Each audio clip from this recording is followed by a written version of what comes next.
প্রিয় নবী হযরত মুহাম্মদ সাল্লাল্লাহু আলাইহি ওয়াসাল্লামের জন্মের দিন কি ঘটেছিল।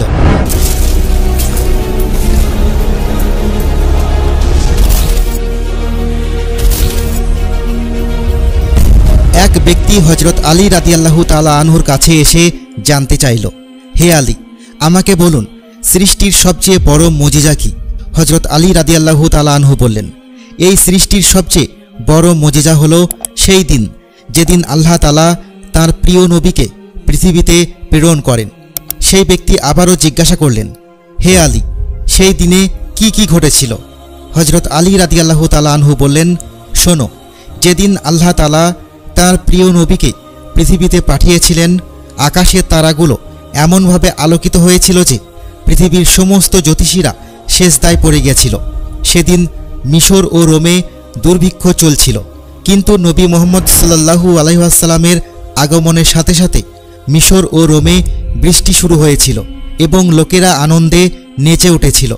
শামের উপত্যকা, যা হাজার হাজার বছর ধরে শুকনো ছিল, সেখানে ঝর্ণা বয়ে চলল।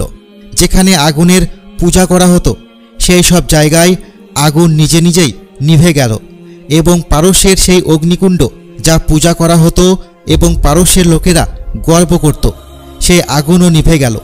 নবী সাল্লাল্লাহু আলাইহি ওয়াসাল্লামের জন্মের মুহূর্তে মিশরের সবচেয়ে বড় মূর্তিটি মাটিতে ভেঙে পড়ে গেছিল এবং কাবা শরীফের সমস্ত মূর্তিও মাটিতে পড়ে গেছিল। আল্লাহ তাআলা তাঁর প্রিয় নবীর আগমনের আনন্দে সারা পৃথিবীর সব মায়েদের পুত্র সন্তান দান করেছিলেন এবং যারা সন্তান জন্ম দিতে পারত না সেই সব নারীদের এবং প্রাণীদের গর্ভেও সন্তান দান করেছিলেন। সেই মুহূর্তে পৃথিবীতে প্রতিটি মানুষ একটি মিষ্টি সুবাস অনুভব করেছিল এবং প্রত্যেকেই বলেছিল, এই সুবাস সেই শেষ নবীর, যার আগমনের প্রতিশ্রুতি আল্লাহ তাআলা পূর্ববর্তী পবিত্র গ্রন্থগুলোতে দিয়েছেন।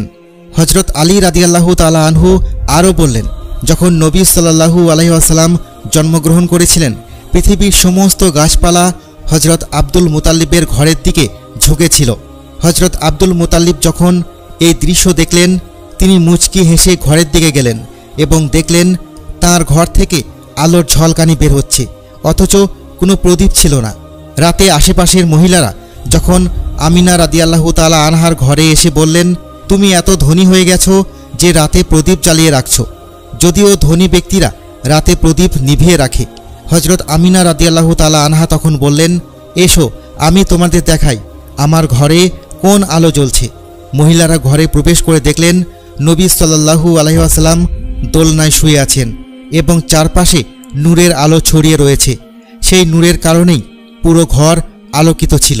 অনেকে বলে থাকেন নবী সাল্লাল্লাহু আলাইহি ওয়াসাল্লামের জন্মস্থল প্রতি রবিউল আওয়াল মাসে আলোকিত হয়ে ওঠে। যখন নবী করিম সাল্লাল্লাহু আলাইহি ওয়াসাল্লাম জন্মগ্রহণ করেন, তখন সমস্ত সৃষ্টির জন্য রহমতুল্লিল আলামিন হয়ে তিনি পৃথিবীতে আগমন করেন। কুরআন মাজিদে নবী করিম সাল্লাল্লাহু আলাইহি ওয়াসাল্লামকে আল্লাহর রহমত হিসেবে ঘোষণা করা হয়েছে। যারা এই রহমতের প্রতি অবিশ্বাস করেছিল তাদের আল্লাহ তাআলা কঠিন শাস্তির কথা বলেছেন। এক আয়াতে আল্লাহর ইঙ্গিত রয়েছে, তোমরা কি তাদের দেখোনি যারা আল্লাহর রহমতকে অস্বীকার করেছে। এই আয়াতে রহমত বলতে মহানবী সাল্লাল্লাহু আলাইহি ওয়াসাল্লামের মর্মার্থ তুলে ধরা হয়েছে। হযরত আলী রাদিয়াল্লাহু তাআলা আনহু থেকে বর্ণিত হয়েছে যে নবী করিম সাল্লাল্লাহু আলাইহি ওয়াসাল্লাম মধ্যম উচ্চতার ছিলেন, না খুব লম্বা না খুব খাটো। তাঁর চুলগুলো সোজা ছিল এবং কিছু কিছু অংশে কোঁকড়ানো। তাঁর পবিত্র দাড়ি ঘন ছিল এবং তাঁর ত্বক কিছুটা লালচে আভাযুক্ত। নবী সাল্লাল্লাহু আলাইহি ওয়াসাল্লাম যখন চলতেন তখন মনে হতো তিনি উঁচু স্থান থেকে নিচে নেমে আসছেন।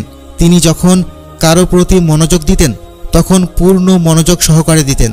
হযরত আলী রাদিয়াল্লাহু তাআলা আনহু আরও বললেন, আমি নবী করিম সাল্লাল্লাহু আলাইহি ওয়াসাল্লামের মতো কাউকে তার আগে বা পরে দেখিনি।